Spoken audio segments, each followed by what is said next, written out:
አሰፊር ተቃራኒ ከሌላቸው ባህሪያቶች ውስጥ ለተወሰኑ ፊደሎች የሚያገለግሉ ማለት ነው። አንደኛው አሰፊር ነው። ሰፊር የምንለው የአእዋፋት ድምጽ የመሰለ ወይም ፉጭት የመሰለ ድምጽን የምንገልጽበት ነው። ይህ ባህሪ ያላቸው ፊደሎች 3 ናቸው። ሷድ፣ ሲን፣ ዛይ።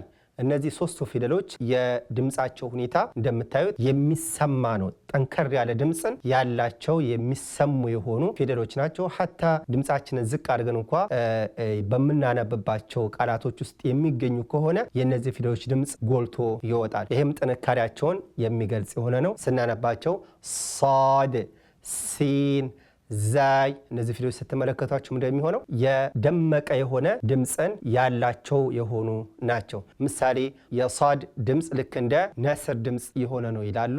ሷድ፣ አስ፣ ሷ፣ ሲ፣ አስ በዚህ መልኩ ማለት ነው። ሌላው ግን የዛይ ድምጽ ምሳሌ ንብ ስትበር ክንፏ ግብግብ እንደሚለው የሚል ድምጽ ይሄ ድምጽ ያላት ፊደል ነች። ልክ እንደ ንብ ድምጽን ይመስላል ይላሉ። የንብ ድምጽ ያው ስትበር ያላት ክንፏ እርግብግብታ ማለት ነው። ሌላው ግን ሲን የአንበጣ ድምጽን ይመስላል ይላሉ። የአንበጣ ድምጽ እንደምታዩት ቅጥን ያለ የሆነ ነው።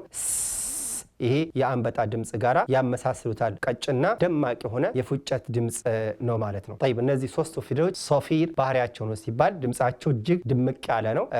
ጎልቶ የሚሰማ የሆነ ድምጽ ያላቸው ፊደሎች ናቸው። ይሄ ሶፊር ተብሎ ይጠራል።